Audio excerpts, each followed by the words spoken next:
Hello doctor Shubham. Sister, तुम जानती हो मैं इस वक्त कितना बिजी हूँ, फिर भी तुम मुझे डिस्टर्ब कर रही। सॉरी डॉक्टर, बात ही कुछ जरूरी है। अब ऐसी भी क्या जरूरी बात है जो तुम थोड़ा इंतजार नहीं कर सकती?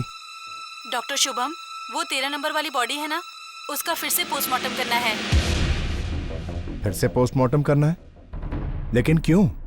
ये तो पता नहीं, डॉक्टर श्याम के ऑर्डर्स हैं कि लाश को सुबह तक रेडी करना है पोस्टमार्टम के लिए। लेकिन मैंने खुद उस बॉडी का पोस्टमार्टम किया है। उस आदमी की मौत दिल का दौरा पड़ने से हुई थी। फिर से पोस्टमार्टम करने की क्या जरूरत है? क्योंकि ललित के पिताजी ने मांग की है दोबारा पोस्टमार्टम करने की। ओके, ठीक है। Okay doctor. Thank you. ये लाइट को भी अभी जाना था। दीनदयाल, दीनदयाल!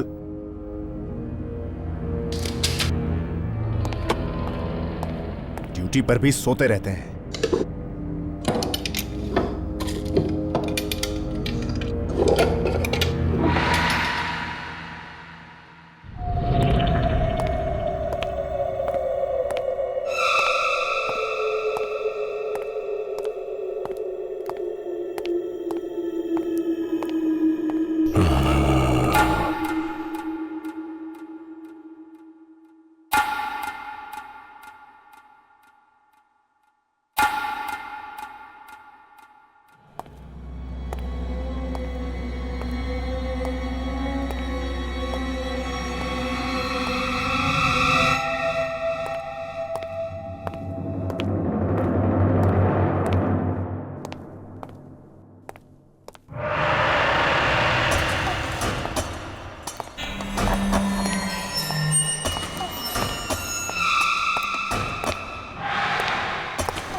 ललित की बॉडी तो यही रखी थी, 13 नंबर ड्रॉअर में। कहीं स्ट्रेचर पर तो नहीं?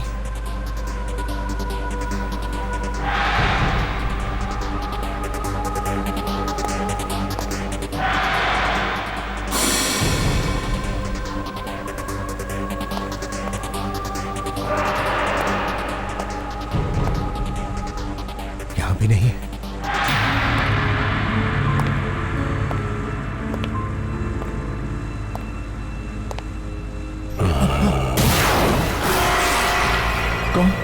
कौन है वहां?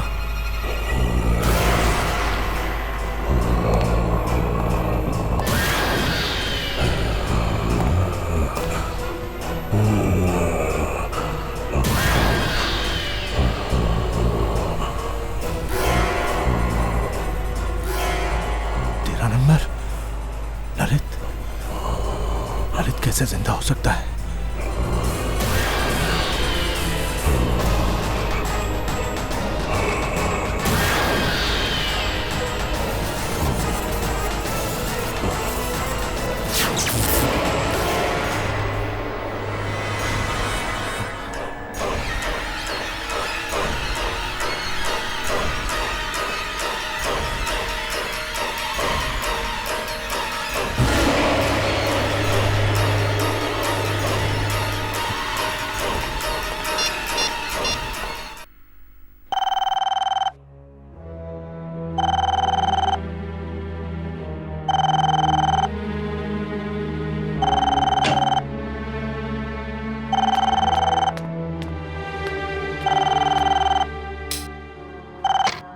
हेलो डॉक्टर दर्शन, मैं शुभम बोल रहा हूँ। ललित की लाश जिंदा हो गई है। क्या क्या बकवास कर रहे हो तुम? मैं सच कह रहा हूँ, मैंने अपनी आंखों से उसे देखा चलते हुए। चल रहा था? शुभम, ऐसे कैसे हो सकता है? तुम जानते हो ना, ललित मर चुका है। हाँ, कुछ समझ में नहीं आ रहा।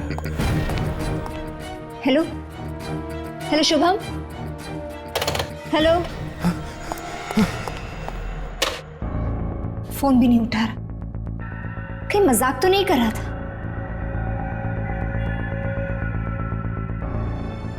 कोई इतना भद्दा मजाक क्यों करेगा? शुभम काफी डरा हुआ भी लग रहा था। कहीं ललित सच में जिंदा तो नहीं हो गया?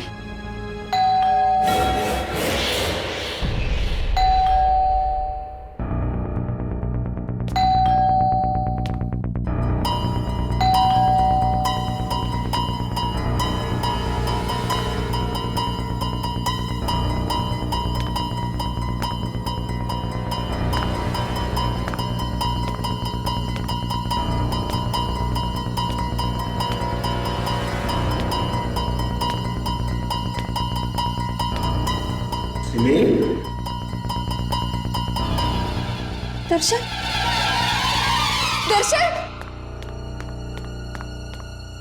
दर्शन, दर्शन, तुम आ गए। क्या हुआ सिमी? तुम इतनी घबराई हुई क्यों? वो शुभम का फोन आया था। शुभम का? हाँ। इस वक्त? हाँ। क्या कह रहा था वो कह रहा था कि ललित जिंदा हो गया। ललित जिंदा हो गया है? What nonsense! नशे में तो नहीं था वो? दर्शन पूरे होश में था वो जब बात कर रहा था, डर के मारे उसकी आवाज कांप रही थी। ऐसा लग रहा था जैसे उससे जिंदा लाश देख ली हो। सिमी, तुम इतनी मॉडर्न लड़की हो के ऐसी बातें करती हो। चलो। पर दर्शन, वो देखो, जहां तक शुभम का सवाल है, वो मॉर्ग में काम करता है ना, मुर्दों के बीच, इसलिए उसका दिमाग चल गया है और ये उसके साइड इफेक्ट्स हैं।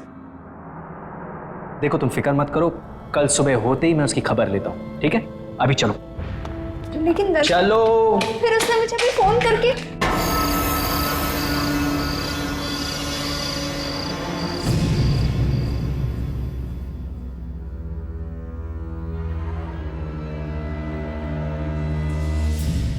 नहीं सिमी, प्लीज मुझे छोड़ के मत जाओ।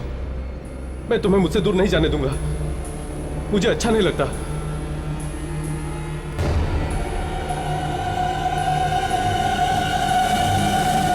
तुम्हें क्या लगा कि मैं मर गया हूं?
Happy birthday Simi. Thank you so much.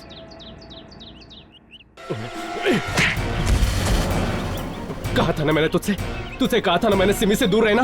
Lalit क्या कर रही थी? आज मेरा बर्थडे और आकाश मुझे सिर्फ विश कर रहा था। ऐसे लड़कों को बहुत अच्छी तरह जानता हूं मैं। ये क्या चाहते हैं मुझे पता है। तुम पागल हो गए, पूरे पागल। सिमी, देखो सिमी, मुझे बर्दाश्त नहीं कि कोई तुमसे बात करे या तुम किसी से बात करो। तुम सिर्फ मेरी हो सिमी, तुम सिर्फ मेरी हो, तुम सिर्फ मेरी हो सिमी, तुम सिर्फ मेरी हो।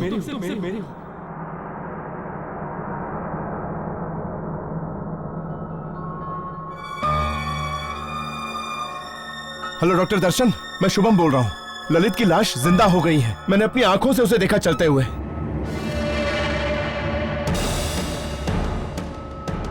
कहीं ललित सचमुच में वापस तो नहीं आ गया मौत की दुनिया से?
सिमी, सिमी, सिमी, सिमी,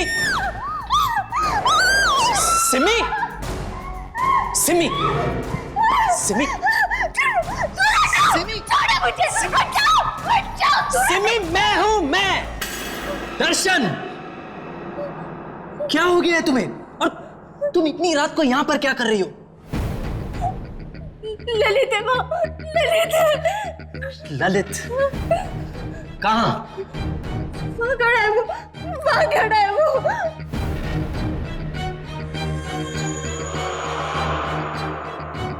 कहां सिमी? वही खड़ा है दर्शन, वहीं पे वो है। वहां कोई नहीं है। वही है वो। वहां कोई नहीं है सिमी, ये देखो। यही खड़ा था वो। मुझे लगता है उस शुभम की बातों का तुम्हारे दिमाग पे बहुत गहरा असर हुआ है। नहीं रात बहुत हो गई है, चलो सो जाओ। नहीं दर्शन, मैंने उधर भी देखा। मैं वहां कोई नहीं है सिमी, कोई नहीं है वहां। इसके बारे में कल सुबह बात करेंगे, चलो। मैंने देखा उधर। चलो।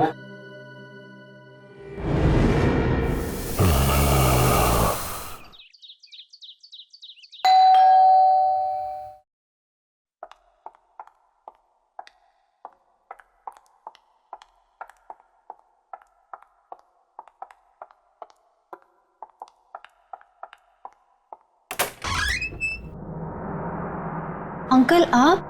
सिमी कौन है? ललित के डैड आए हैं, आइए ना।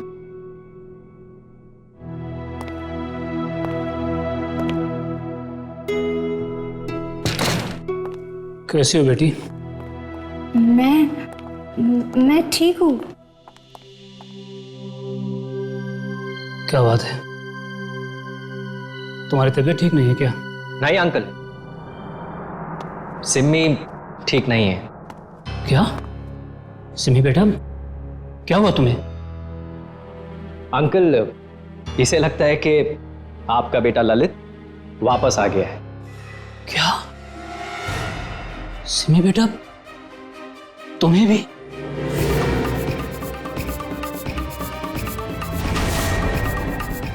तुम्हें भी? मतलब? पिछले कुछ दिनों से ललित बार बार मेरे सपने में आ रहा है। ऐसा लगता है कि जैसे वो मुझसे कुछ कहने की कोशिश कर रहा है। बड़ी तकलीफ में है वो दहाड़े मार मार कर रोता है। पहले तो मुझे लगा कि ये सपने शायद ललित की मौत के सदमे की वजह से हो रहे हैं, लेकिन अब मुझे लगता है कि जैसे ललित मुझसे कुछ कहना चाह रहा है कि उसकी मौत की वजह कुछ और ही है। वो मुझे सच्चाई तक पहुंचाना चाहता है।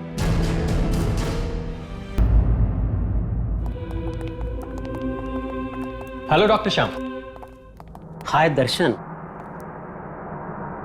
अच्छा, तो आप हैं ललित के पिता? हाँ डॉक्टर, मैं ही वो भागा बाप हूं जिसके बूढ़े कंधों पर अपने जवान बेटे के अर्थी का बोझ है। देखिए, आपके बेटे के साथ जो कुछ भी हुआ, हमें उसका बेहद अफसोस। डॉक्टर श्याम, वो पोस्टमार्टम की तैयारी हो गई? नहीं डॉक्टर दर्शन, मैंने डॉक्टर शुभम को इंस्ट्रक्शंस दिए थे कि वो ललित की बॉडी का दोबारा पोस्टमार्टम करने के लिए तैयारी करके रखे। तो क्या हुआ? डॉक्टर शुभम ने अभी तक डेड बॉडी रेडी नहीं की? नहीं ना, पता नहीं कहाँ चला गया है। दर्शन, वो कल रात वाले हादसे के बाद उन्हें कुछ हो तो नहीं गया ना? कल रात वाला हादसा? बेटे, तुम किस हादसे के बारे में बात कर रही हो? डॉक्टर श्याम, वो कुछ नहीं। एक्चुअली कल रात को शुभम का फोन आया था मेरे घर पे, और वो फोन पे काफी डरा हुआ था और कुछ नहीं। It's like nothing. Doctor Shubham डरा? अरे डॉक्टर शुभम, कहाँ जा रहे हो तुम? कब से तुम्हें ढूंढ रहा हूं। ये बताओ, तुमने ललित की बॉडी को पोस्टमार्टम के लिए तैयार क्यों नहीं किया?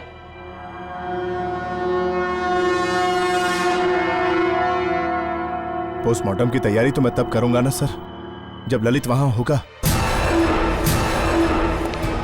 क्या मतलब है तुम्हारा? ललित की बॉडी मॉर्ग में नहीं है सर। मॉर्ग में नहीं है? डॉक्टर, फिर कहाँ गया मेरा बेटा? क्या बकवास कर रहे हो तुम? अगर आपको यकीन नहीं आता सर, तो आप खुद चलकर देख लीजिए। मॉर्ग खाली है।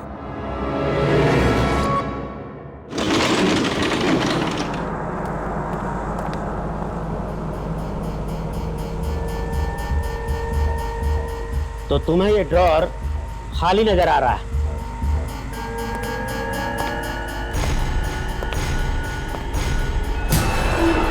ऐसा कैसे हो सकता है? मैं कसम खा के कहता हूं सर, कल रात को मैंने खुद देखा ललित को चलते हुए। कल रात ये ड्रॉर खाली था सर। ड्रॉर खाली नहीं था डॉक्टर शुभम, तुम्हारा दिमाग खाली है। अब जल्दी से इस बॉडी को पोस्टमार्टम के लिए तैयार करो, और आइंदा से ऐसा बेहुदा मजाक किया तो मैं तुम्हें सस्पेंड कर दूंगा।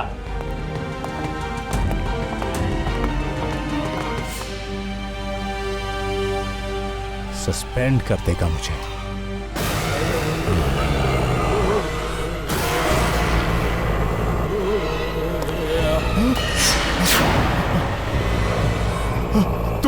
तुम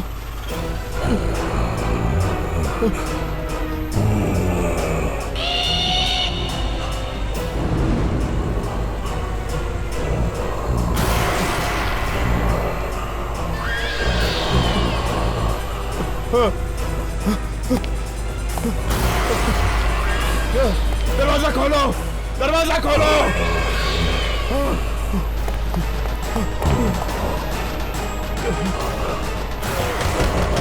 खोलो। नहीं, मैंने कुछ नहीं किया, मुझे जाने दो।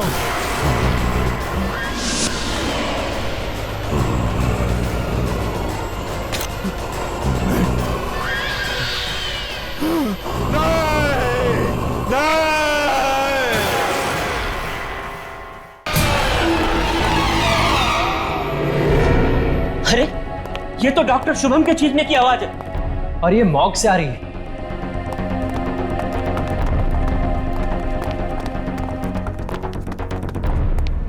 डॉक्टर शुभम, कहाँ हो तुम?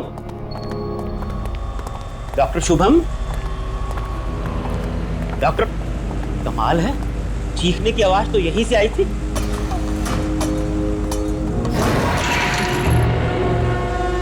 कहाँ चला गया?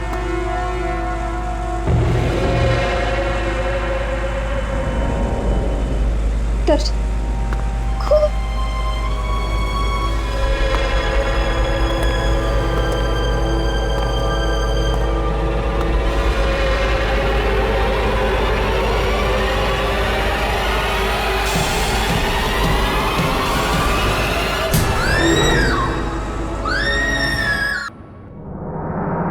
मार दिया, ललित ने मार दिया, शुभम को ललित ने मार दिया। सिम्मी, लेकिन सिम्मी वो शुभम को कैसे मार सकता है जबकि खुद ललित की लाश वहां उस कमरे में पड़ी है? तो फिर किसने मारा शुभम को? उस कमरे में ललित के अलावा और कोई नहीं था, और बाहर से अंदर उस कमरे में कोई गया नहीं, तो किसने मारा शुभम को? मुझे लगता है कि सिमी ठीक कह रही है। हो सकता है ललित की मौत में शुभम का ही हाथ हो। लेकिन अंकल, शुभम ऐसा क्यों करेगा?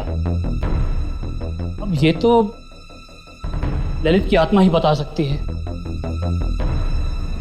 आत्मा?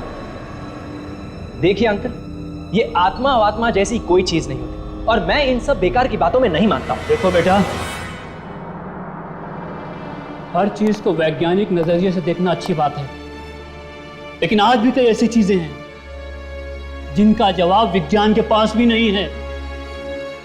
अंकल, मैं एक ऐसी औरत को जानती हूँ जो आत्माओं से बात कर सकती है। वो हमारी मदद जरूर कर सकती है ना?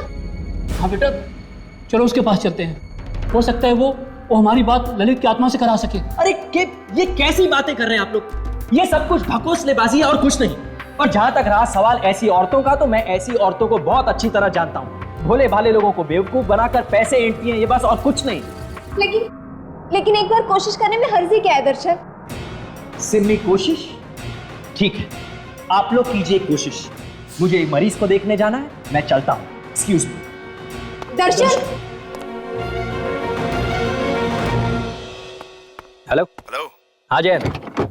हाँ दर्शन, कैसा है? क्या बताऊं यार, तुझे पता है ना शुभम की मौत हो गई। शुभम की मौत हो गई? वो कैसे? पता नहीं यार, पर उसे लगने लगा था कि ललित जिंदा हो गया। ललित ललित जिंदा हो गया है? और अब तो सिम्मी को भी ये लगने लगा है कि ललित जिंदा हो गया। मरा हुआ आदमी जिंदा कैसे हो सकता है? चल मैं तुझसे बात करता हूँ, बाय। हाँ हाँ हेलो, हाँ हेलो।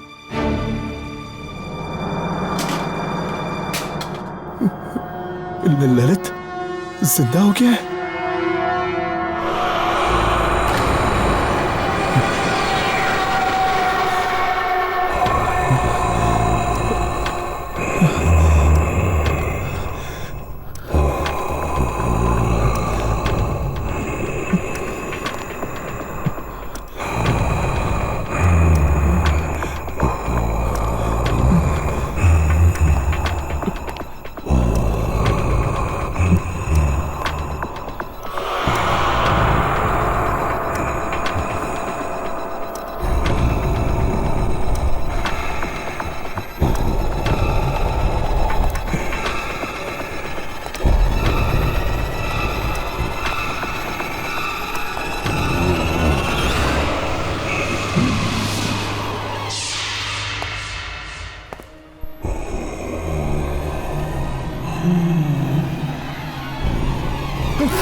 कौन हो तुम?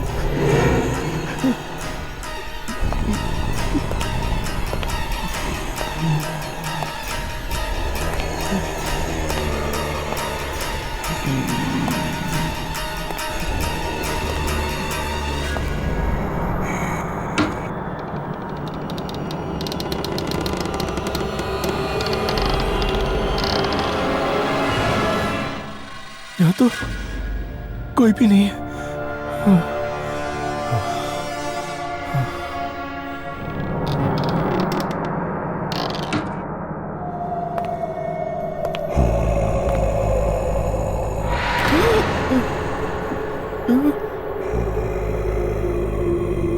कौन हो तुम?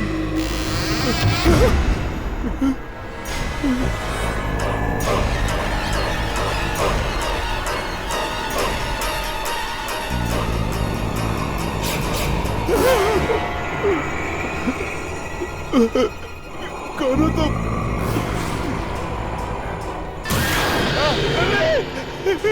ललित मुझे माफ कर दो, मुझसे गलती हो गई ललित, मुझे माफ कर दो ललित। ललित ललित ललित नहीं नहीं ललित रुक जाओ, मुझे माफ कर दो।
अब आप दोनों अपने हाथ टेबल पे रख दीजिए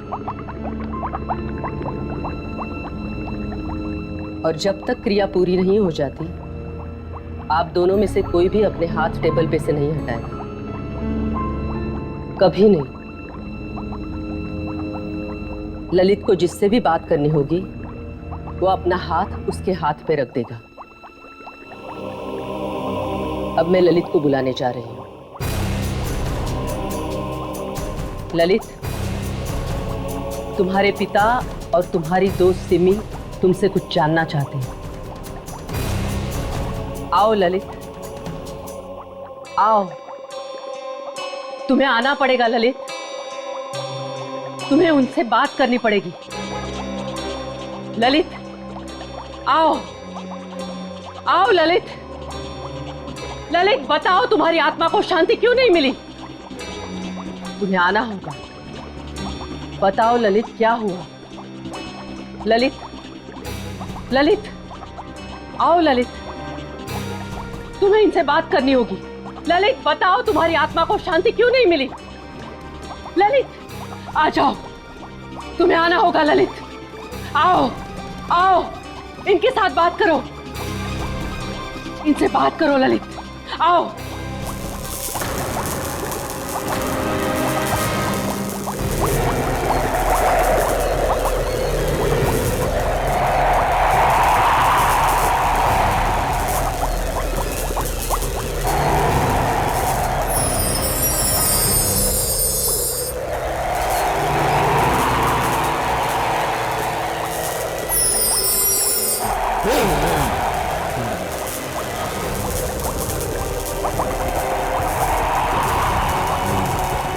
सिमरी, अच्छा हुआ तुम आ गई। मुझे तुमसे कुछ कहना है।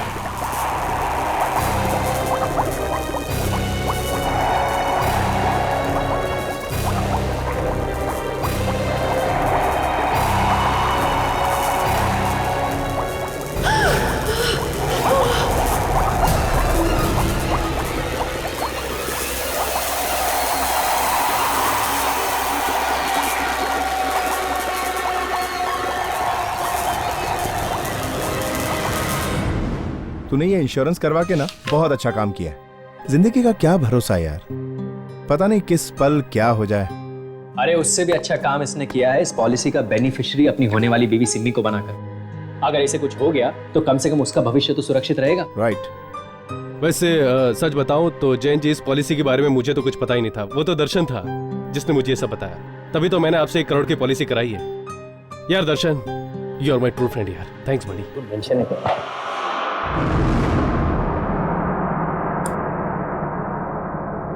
ध्यान से देखना।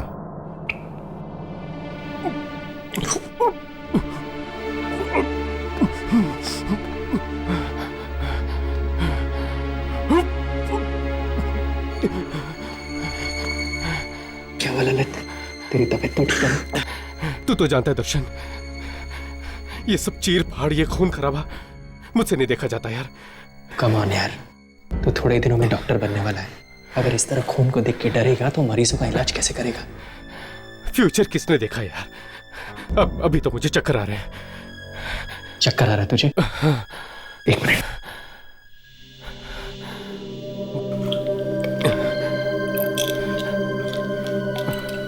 तो ये गोली खा ले, you'll feel better।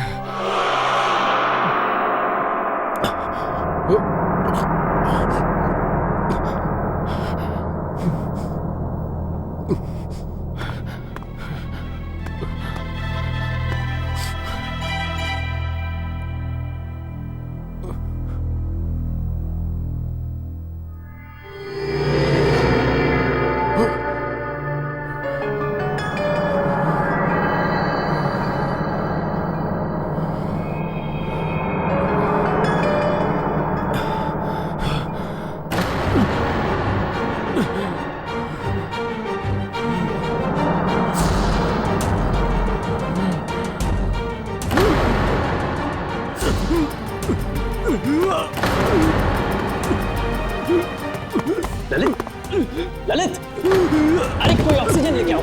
Lalit,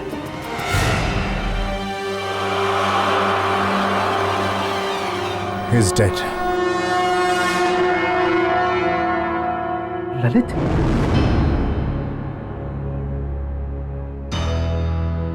Lalit को दिल का दौरा पड़ना नेचुरल नहीं है।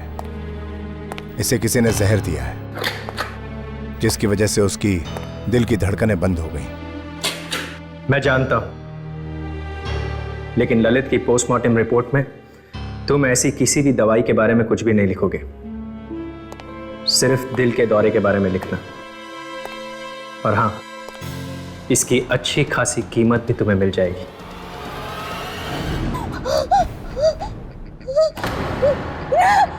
नहीं, ऐसा नहीं हो सकता, ऐसा नहीं हो सकता। क्या हुआ बेटा, क्या हुआ? ललित ने तुमसे क्या कहा?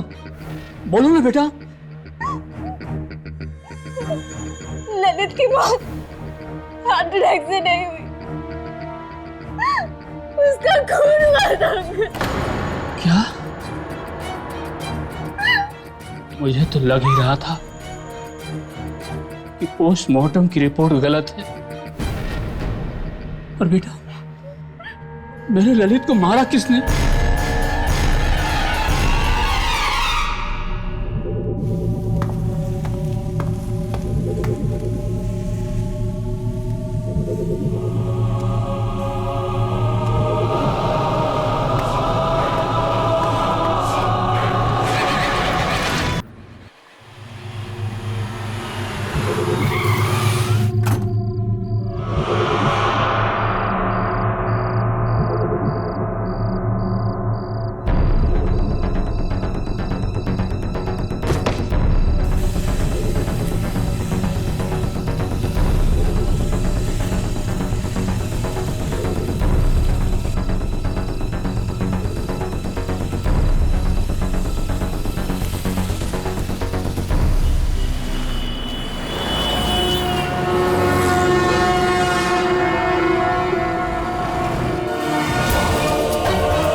सिमी का फोन।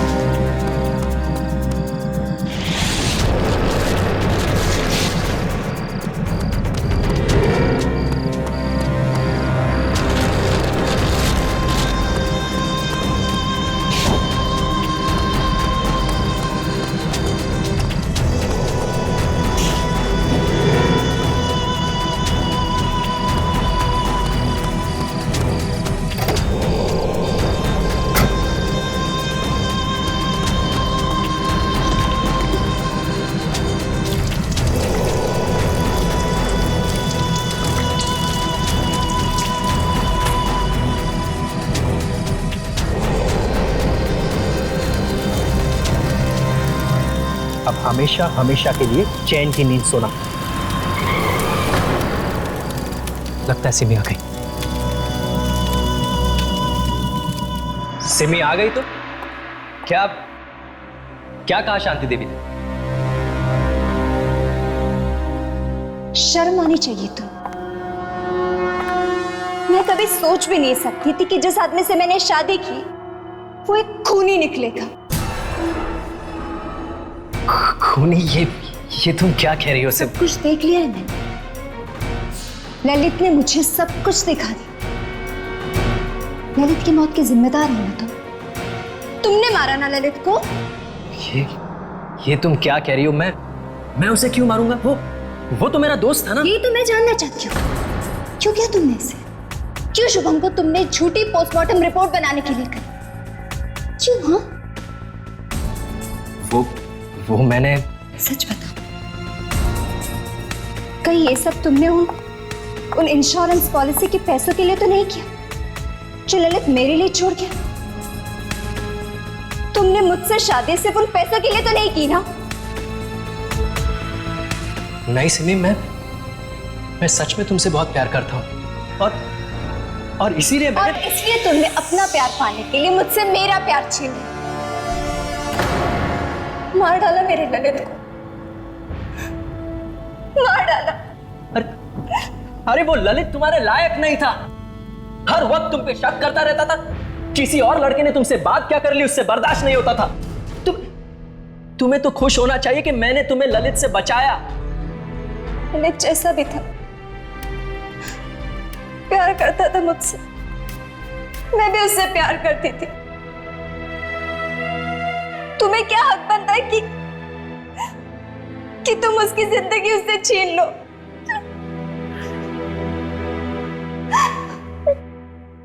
देखो सिमी, मुझे माफ कर दो। मुझसे गलती होगी, लेकिन अब इस गलती को बदला तो नहीं जा सकता ना। मैं तुम्हें बहुत खुश रखूंगा। उस ललित से बहुत ज्यादा प्यार करूंगा मैं तुम्हें। चलो बस, चलो ना एक नए सिरे से एक नई जिंदगी की शुरुआत करते हैं। तुम्हारी जिंदगी की शुरुआत अब जेल में होगी, सुना तुम? जेल। मैं सब कुछ जान चुकी थी, लेकिन मैं चुप थी क्योंकि ये सब मैं तुम्हारे मुंह से सुनना चाहती थी। अब मैं पुलिस को फोन करके बता दूंगी कि तुम एक खूनी हो। खूनी हो तुम, खूनी। तुम मुझे जेल भिजवाओगी, फांसी पे चढ़वाओगी मुझे? तुम्हारी ये हिम्मत?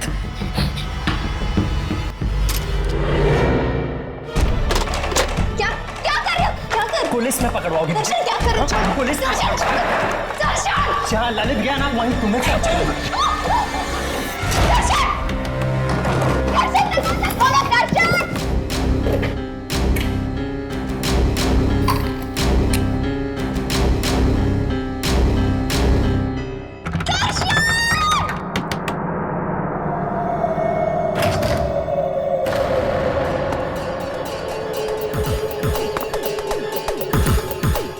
सिमी, सिमी,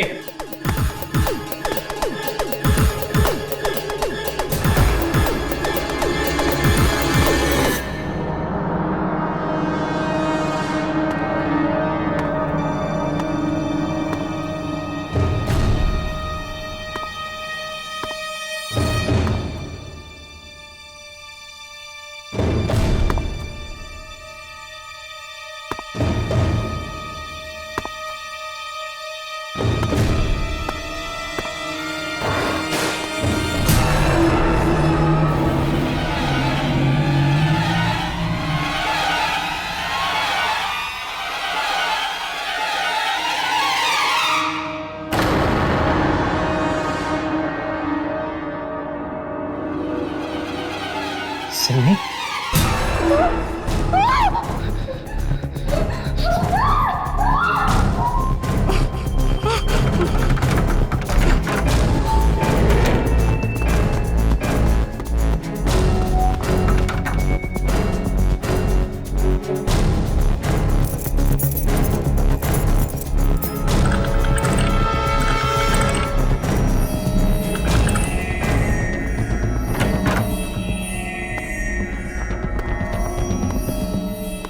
दर्शन!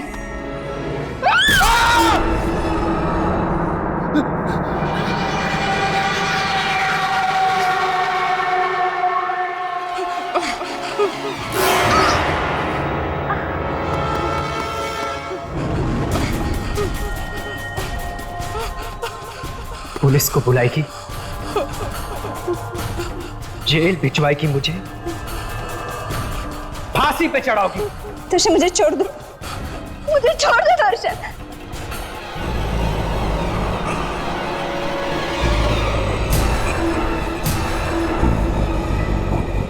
तुम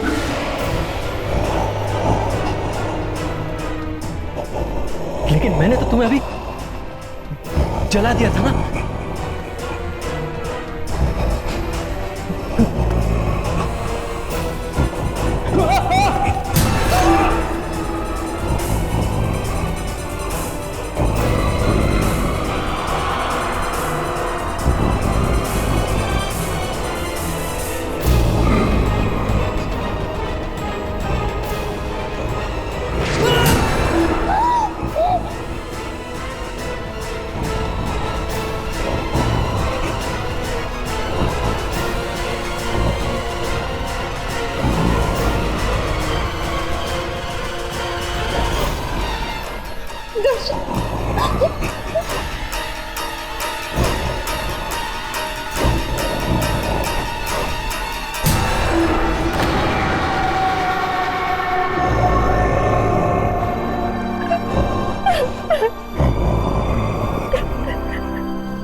ललित, दर्शन ने तुम्हारे साथ जो कुछ भी किया उसके लिए मैं तुमसे माफी मांगती हूँ।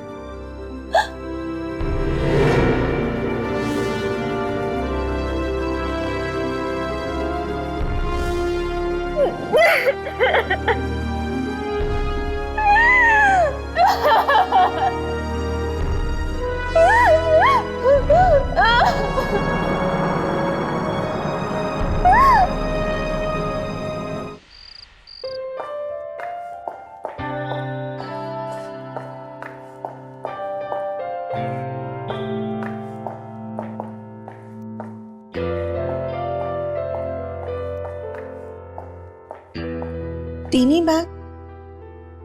इसका मतलब है परोमिता ने फिर से अपनी पैकिंग नहीं की। ये लड़की हमेशा देर करवाती। प्रीति भाभी, गाड़ी तैयार है। ठीक है मदन, तुम ये सारी बैग्स अंदर रख लो, पुश करके आते ही हम निकल जाएंगे।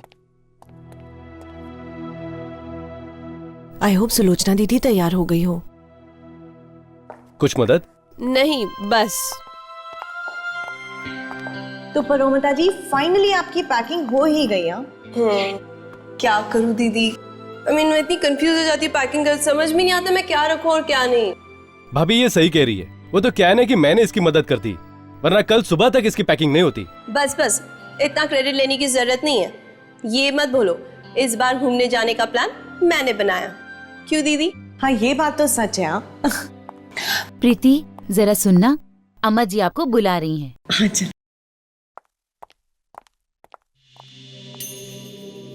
सब इंतजाम हो गया ना? बिल्कुल, मदन ने जगह भी देख ली है। क्यों मदन, काम को अंजाम देने के लिए जगह ठीक है ना? जी हाँ, चारों तरफ जंगल ही जंगल है। इंसान का तो वहां नामो निशान भी नहीं है। और वो डाक बंगला बरसों से सूना पड़ा हुआ है। हमें बिल्कुल ऐसी जगह चाहिए थी। ये अंग्रेजों के जमाने का डाक बंगला है। वहां लोग आसपास भटकते तक नहीं हैं। और अफवाहें हैं कि वहां आत्माएं वास करती हैं।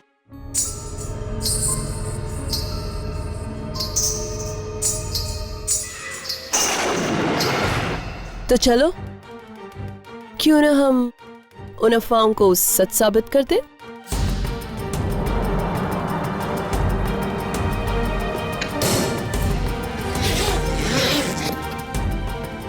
वाह परोमिता वाह, सफेद ड्रेस और घुंघरू, तुमने तो आत्मा बनने का पूरा इंतजाम कर लिया।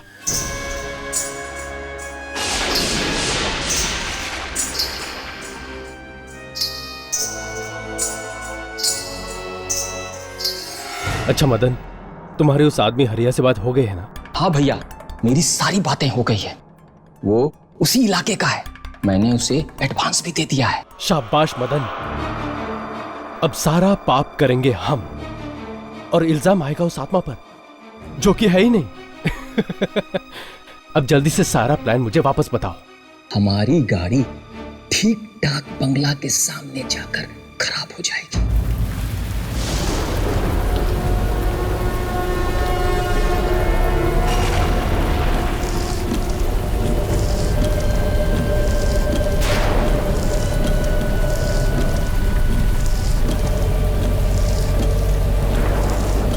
कितनी जोर की बारिश हो रही है। अरे अरे क्या क्या अरे मदन, ये क्या कर रहे हो? मदन, क्या हुआ मदन? पता नहीं, देखता हूँ पुष्कर भैया। अरे क्या हो गया? एक मिनट भाभी, एक मिनट, मैं जरा देखता हूँ।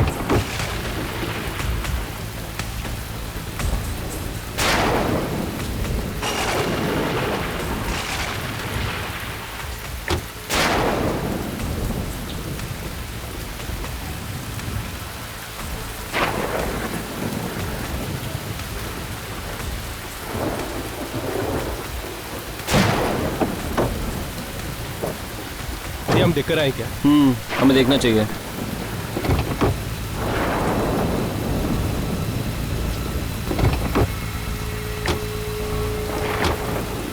क्या हुआ मदन? लगता है भैया गाड़ी में कुछ खराबी हो गई है। ये अब इतनी सुनसान रोड पे इस वक्त मैकेनिक भी कहाँ मिलेगा? नहीं भैया, यहाँ पे एक डाक बंगला है अच्छा होगा कि हम लोग चल के बात करते हैं, कहीं रहने का व्यवस्था हो जाए।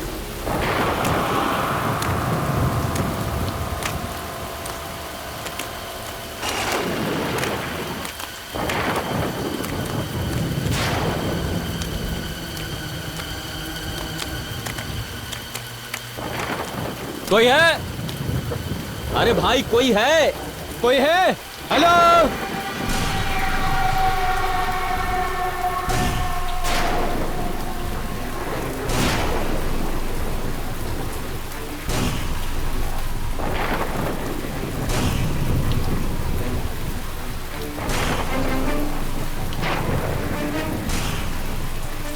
वो हमारी गाड़ी खराब हो गई है और आसपास कोई होटल भी नहीं है रहने के लिए। क्या हम आज की रात इस डाक बंगले में काट सकते हैं?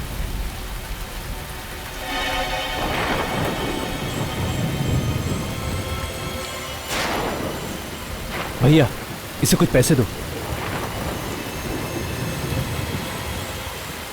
सिर्फ एक रात की बात है, सुबह होते ही हम निकल जाएंगे।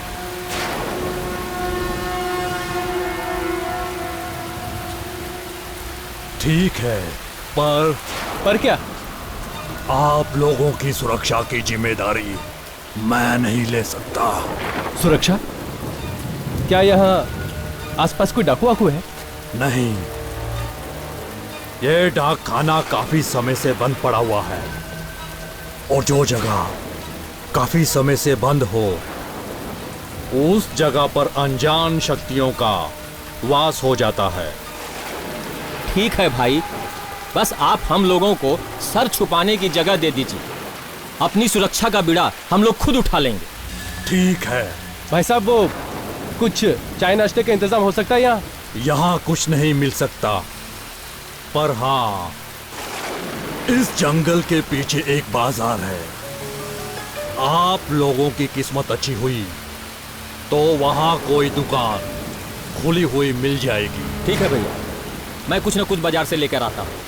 रुको, मैं भी चलता हूँ तुम्हारे साथ। इसकी कोई जरूरत नहीं है भैया। अच्छा सुनो, कुछ पैसे तो लेते जाओ। एक मिनट भैया, मैं देता हूँ। अच्छा सुनो, और वो सामान भी लेके आना। जी भैया। ओके चलो राघव, हम गाड़ी से सामान ले आते हैं। हाँ।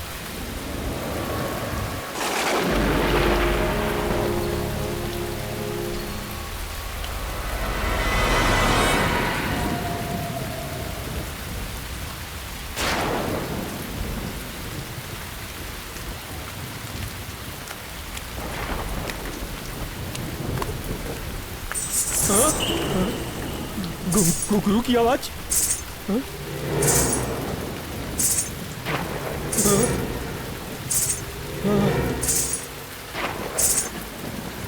ये घुंघरू की आवाज इस जंगल में? हाँ? नहीं नहीं,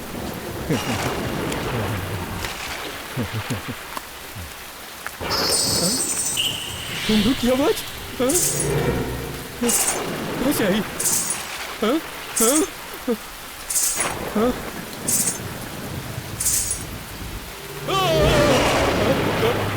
कौन हो तुम?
कुर्सी ऐसे हिल क्यों रही है?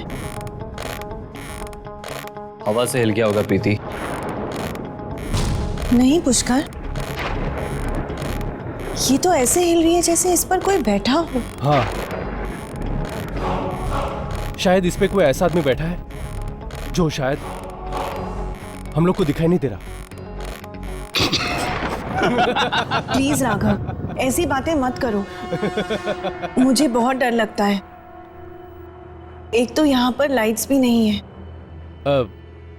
भाई साहब ये लाइट्स कब तक आ जाएगी?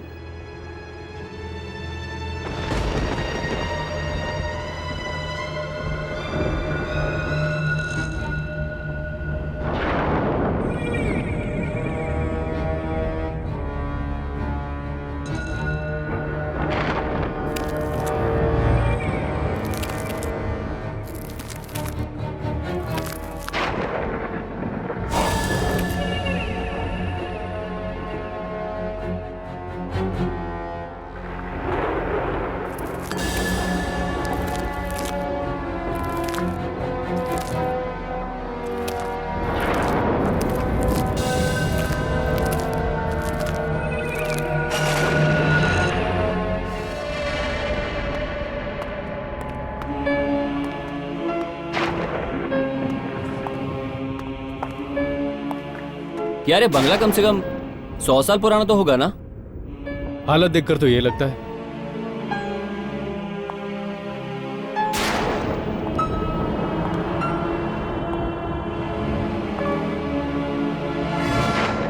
यहाँ पर तो सारे कमरे खुले हैं, सिर्फ ये कमरा बंद क्यों है? क्योंकि इस कमरे में मेरी मालकिन का सामान पड़ा हुआ है। आखिर ऐसा है क्या इस कमरे में? यह जानने की ना तो तुम्हें जरूरत है और ना ही कभी जानने की कोशिश करना।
यहाँ पर तो कोई नहीं है। लगता है वाकई में ही मेरे कान बज रहे थे। लेकिन घुंघरू की आवाज तो कितनी साफ सुनाई दे रही थी। मुझे तो बहुत जोरों की भूख लगी है। मेरे पेट में तो चूहे कबड्डी खेल रहे हैं। यहाँ पर कोई स्टोव भी नहीं है, वरना नाश्ता तो बना लेते। है ना, स्टोव है यहाँ। स्टोव है? पर कहाँ? यहाँ नीचे एक तहखाना है। तहखाना? हाँ, तहखाना। वैसे नीचे कोई पुरानी चीजें पड़ी है और वहाँ आपको स्टोव भी मिल जाएगी। अरे वाह, चलो चल के ले आते हैं। चलो।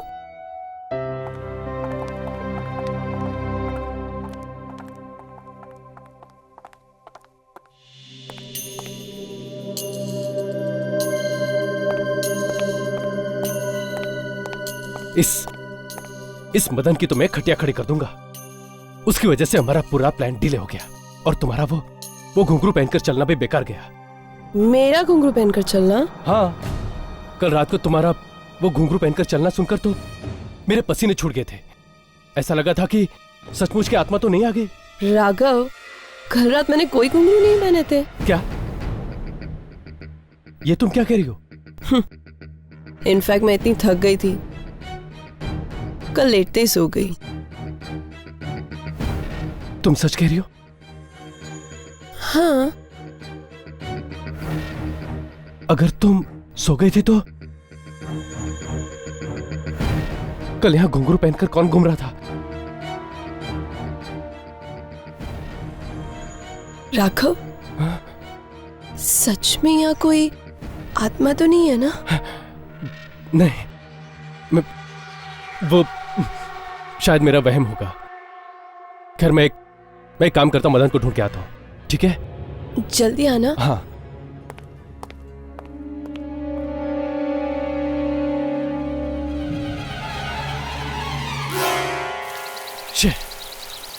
ये मदन कहाँ रह गया?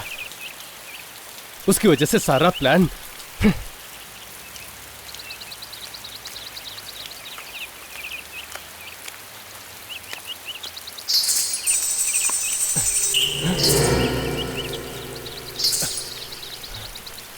घुंघरू की आवाज? परोमिता यहां कैसे? मेरा वहम होगा।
मदन!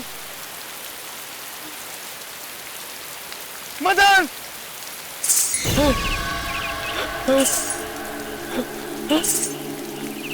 कौन है? कौन है वहां? कौन?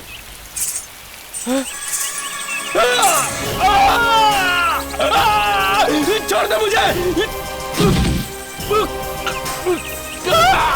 छोड़ो! कौन हो तुम? छोड़ो मुझे!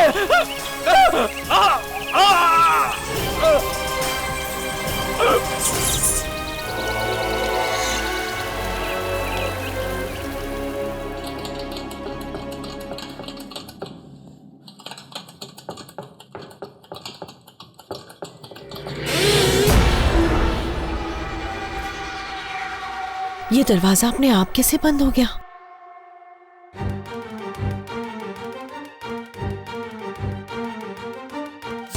कौन है? कौन है यहाँ पर? सुलोचना दीदी, सुलोचना दीदी, मैं यहाँ बंद हो गई हूँ।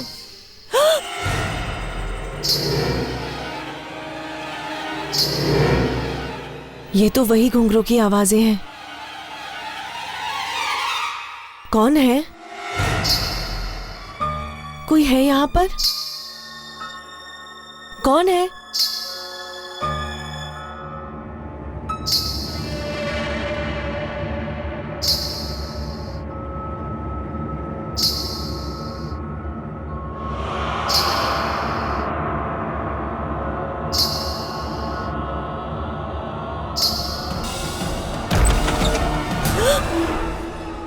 क्या हुआ?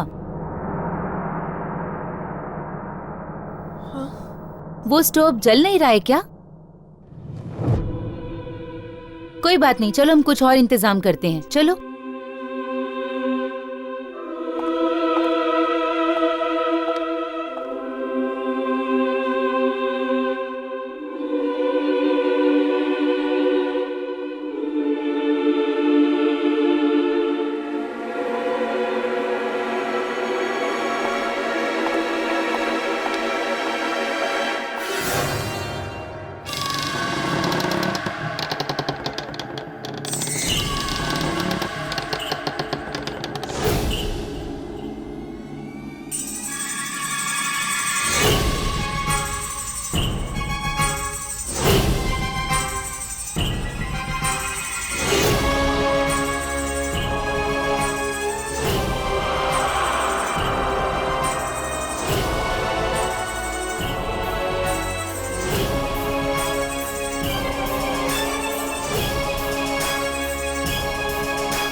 मुझे तो बहुत फिक्र हो रही है।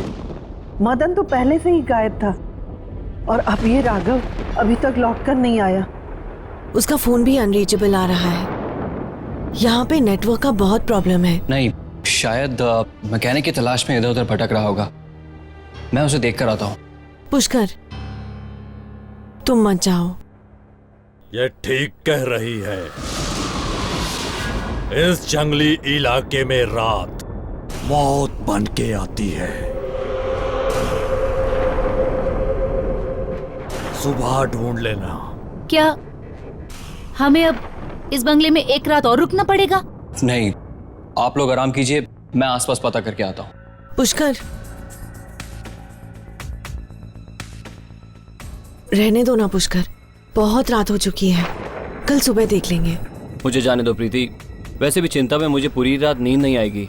पुष्कर प्लीज। मैं प्लीज थोड़ी देर में आता हूँ, प्लीज।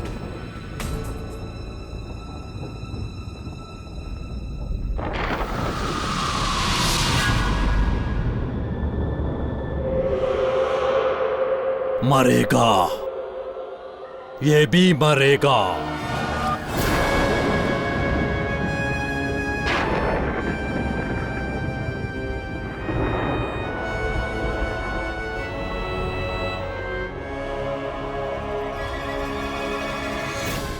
सुनिए,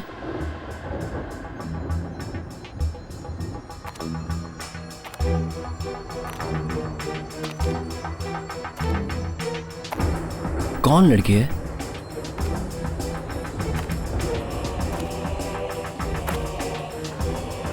सुनिए। पुष्कर। अरोमिता, तुम? हाँ?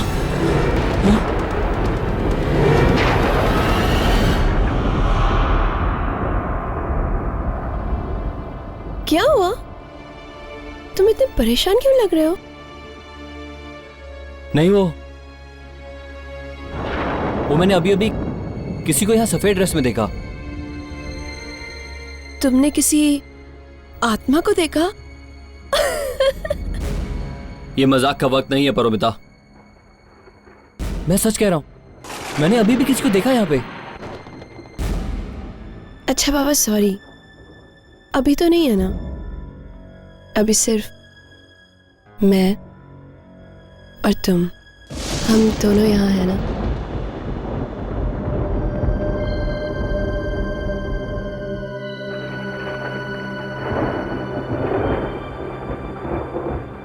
आई love you Paromita. I love you to.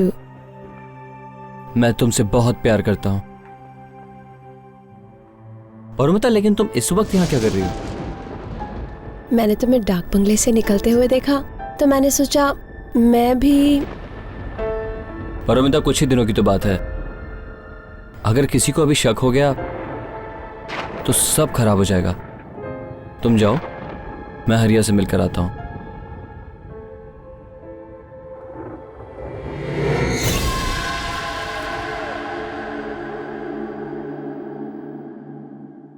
ये तो क्या कह रहा है हरिया?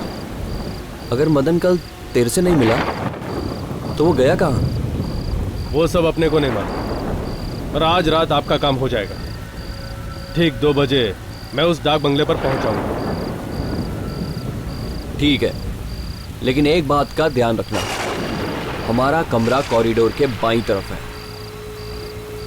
आज रात अपने घर का दरवाजा खुला रखना साहब। लेकिन और तो कोई नहीं होगा वहां? तुम उसकी चिंता मत करो, मैं भी किसी बहाने से बाहर निकल जाऊंगा और घर के बाकी सभी लोग सो रहे होंगे। लेकिन हाँ, हमारा काम तो हो जाएगा ना? फिक्र मत करो साहब, आज की रात आपकी बीवी की जिंदगी की आखिरी रात होगी।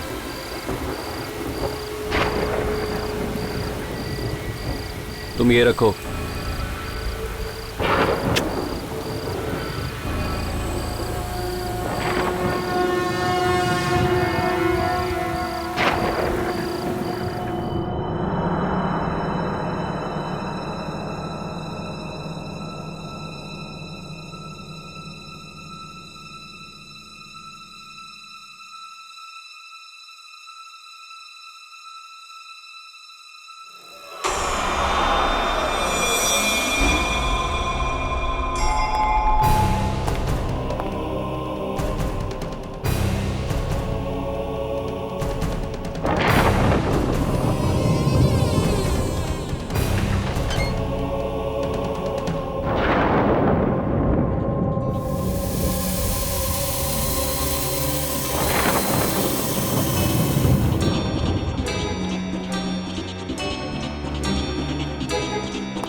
क्या हुआ प्रीति, तुम चिल्लाई क्यों?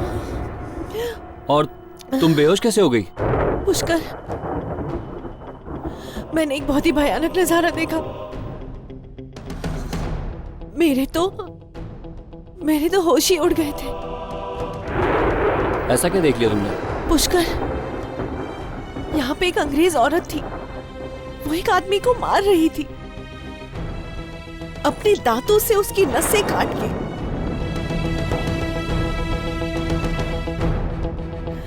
उसके सर पर हैवानियत छाई हुई थी।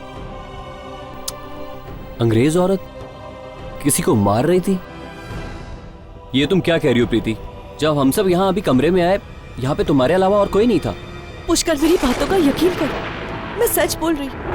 हो सकता है वो अभी भी यही कहीं हो और उसने वो लाश छुपा दी हो। कैसी अंग्रेज औरत प्रीति? एक तो पहले ही हम मदन और राघव की वजह से इतने परेशान हैं, तुम ये ऊपर से कैसी बहकी बहकी बातें कर रही हो? दादी, क्या आपको भी मुझ पर यकीन नहीं है? अगर मैंने ऐसा कुछ नहीं देखा होता तो फिर मैं बेहोश क्यों होती? बेटी, मैं ये तो नहीं जानती कि जो तुम कह रही हो वो सच है या तुम्हारा भ्रम है, पर इस मनहूस जगह पर हम लोग ज्यादा देर तक नहीं रुकेंगे। लेकिन दादी, जब तक मदन और राघव का पता नहीं चल जाता, हम लोग यहाँ से कैसे जा सकते हैं? देखो, हम लोग कल तक मदन और राघव का इंतजार कर लेते हैं, और अगर कल तक भी वो लोग नहीं आए तो हम लोग यहाँ से निकल चलेंगे और पुलिस को रिपोर्ट कर देंगे।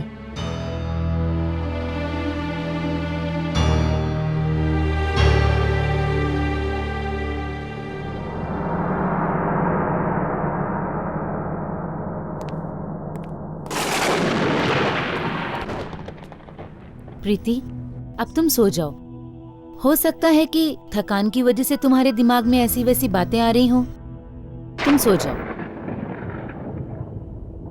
किसी को मेरी बात पर यकीन नहीं, पर जो मैंने देखा है वो मेरा वहम नहीं है।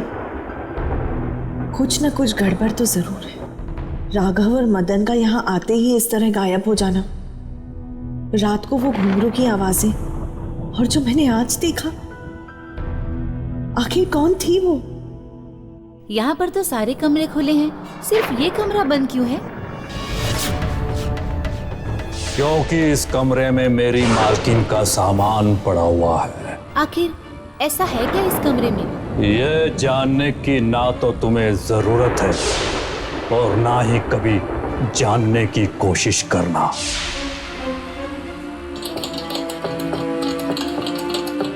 अरे ये चाबी तो देखो, आजकल की चाबियों से कितनी अलग है ना।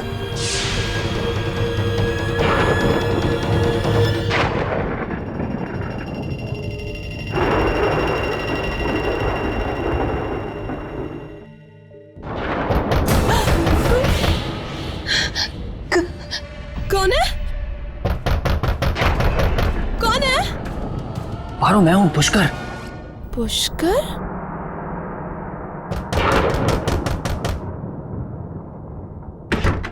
पुष्कर, तुम? इस वक्त तुम्हें किसी ने देखा तो नहीं? तुम बिल्कुल चिंता मत करो, सब सो रहे थे। अच्छा, ये हरिया कहाँ रह गया? पता नहीं कहां मर गया। मैंने खुद उसको पैसे देकर 2 बजे आने को कहा था, लेकिन अब तो 4 बजने वाले हैं। चीख सुनकर तो ऐसा लगा जैसा हमारा काम ही हो गया। मगर वो नागिन अब तक जिंदा है। लेकिन अब ज्यादा देर नहीं। आज की रात उसकी आखिरी रात होगी। वो कैसे?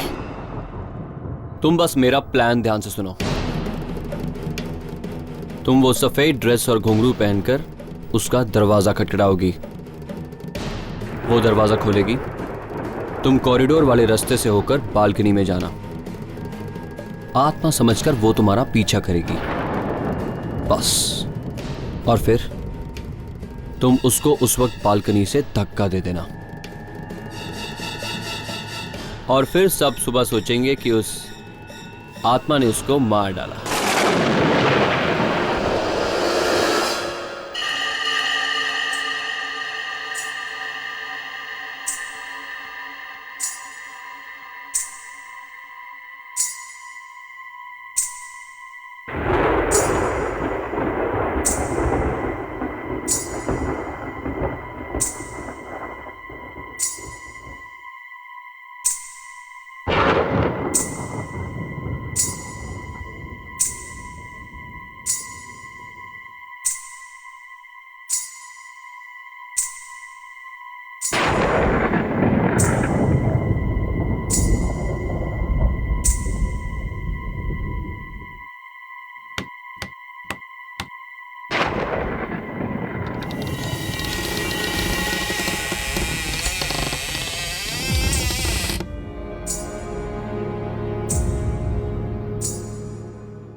कहाँ गई वो चाबी? यही तो थी।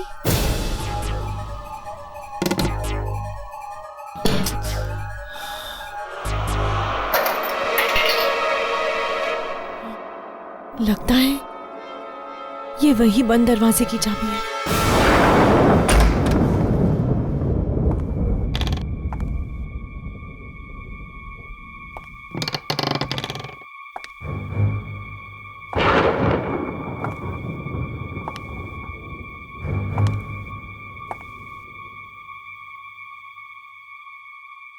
म्यूजिकल इंस्ट्रूमेंट्स,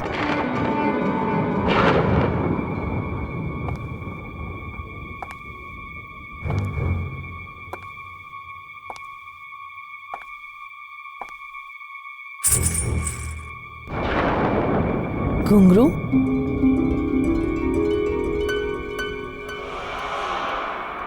लगता है ये कमरा किसी नाचने वाली का था।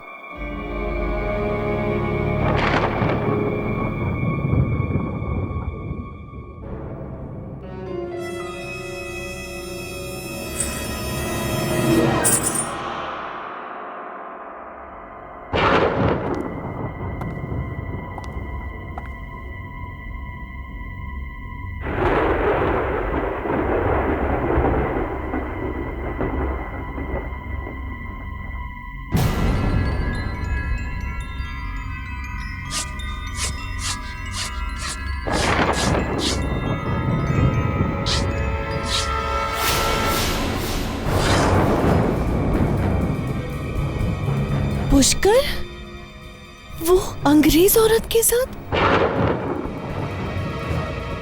1945? 65 साल पुरानी तस्वीर। तुम्हारी हिम्मत कैसे हुई इस कमरे में आने की?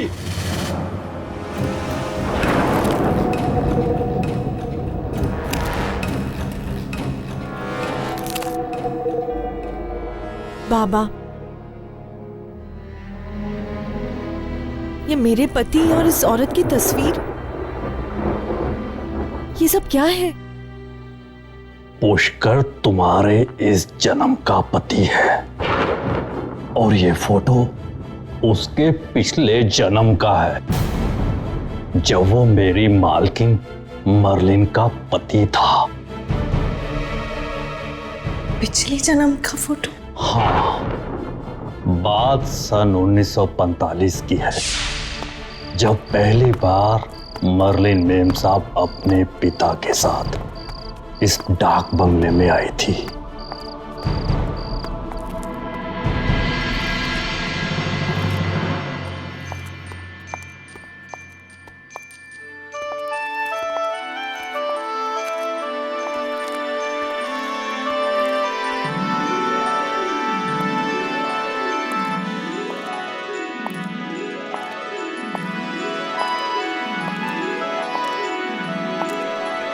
कुछ ही दिनों में उन्हें हमारा देश, यहाँ के रीति रिवाज, तीज त्योहार सब इतने भागे कि वो दिल से हिंदुस्तानी बन गए। यहाँ तक कि हमारे देश के लोक नृत्य से भी वो इतना प्रभावित हुई कि उन्होंने खुद वो नृत्य एक मास्टर से सीखना शुरू कर दिया। और वो मास्टर कोई और नहीं बल्कि तुम्हारे इस जन्म का पति पुष्कर था।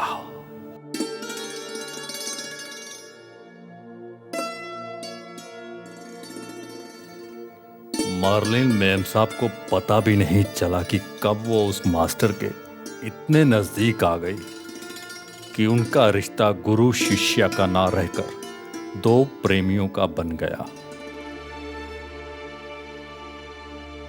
पिता के जाने के बाद जो खालीपन उनकी जिंदगी में आया, उसे दूर करने के लिए उन्होंने उस डांस टीचर से शादी कर ली।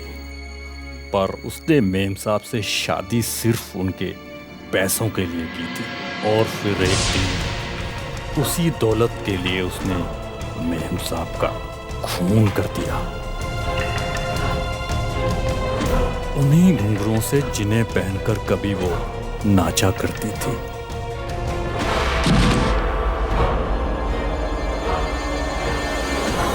तब से लेकर आज तक मर्लिन बेम साहब की आत्मा इस डाक बंगले में भटक रही थी अपनी मौत का बदला लेने के लिए, और उसने बदला लिया भी। जिस घुंघरुओं से उसने उनकी जान ली थी, एक दिन वही घुंघरू उसकी मौत का कारण भी बने।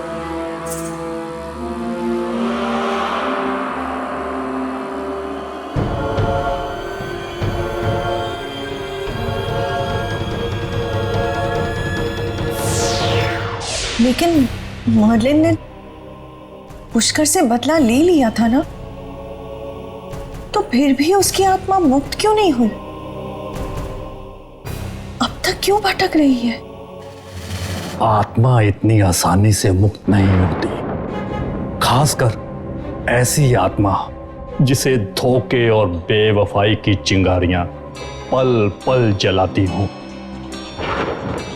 तो क्या वो पुष्कर से एक बार फिर बदला लेना चाहती है? पता नहीं।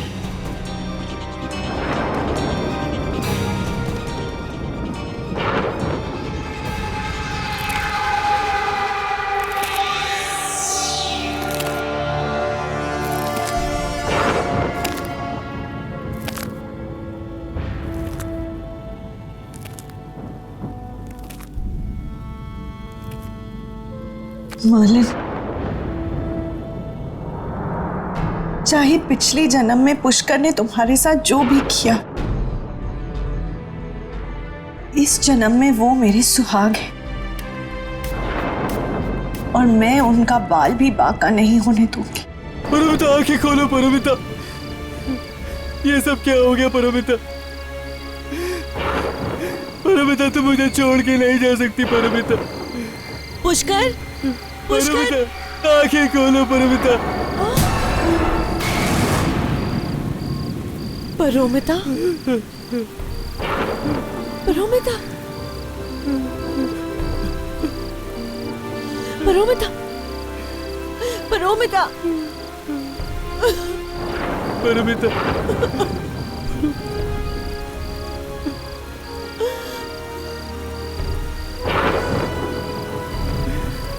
पुष्कर, मैंने तुम्हें जो वो अंग्रेज औरत के बारे में बताया था ना, वो तुम्हारे पिछले जन्म की बीवी है।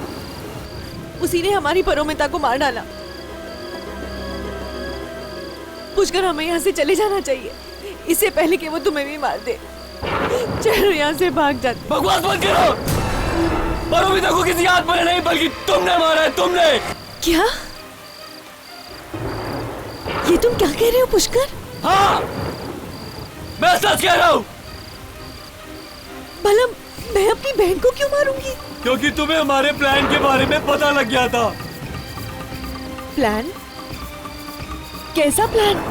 तुम्हें रास्ते से हटाने का प्लान। क्या? उस रात गाड़ी खराब नहीं हुई थी, बल्कि मदन ने जानबूझकर खराब करवाई थी। हमने एक खूनी को तुम्हारी सुपारी दी थी, और इस डाक बंगले में तुम्हें मारने का प्लान बनाया था।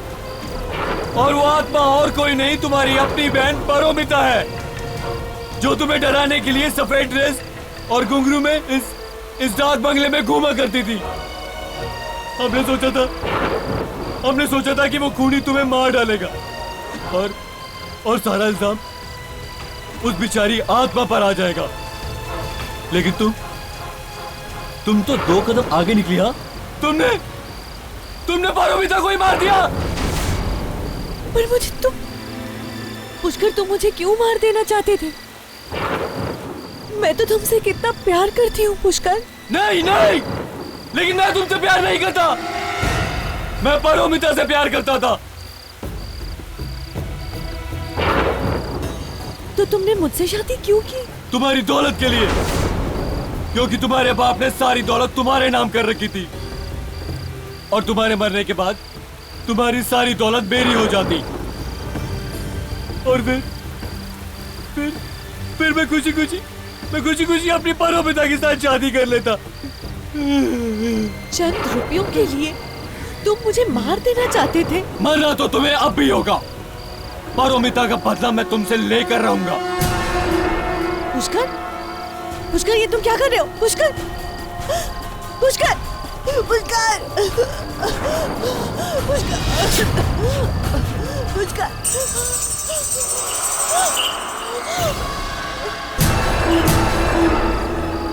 कौन हो तुम?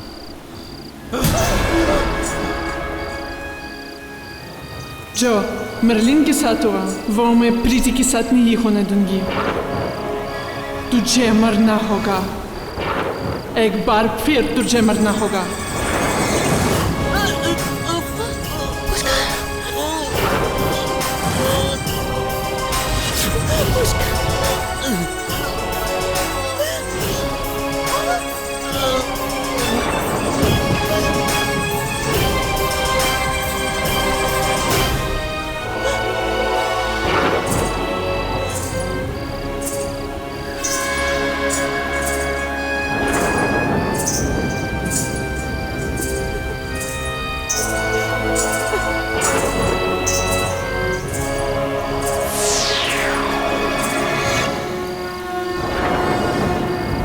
प्रीति, प्रीति, क्या हुआ?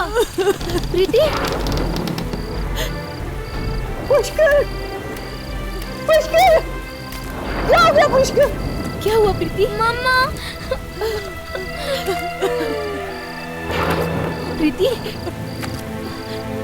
प्रीति।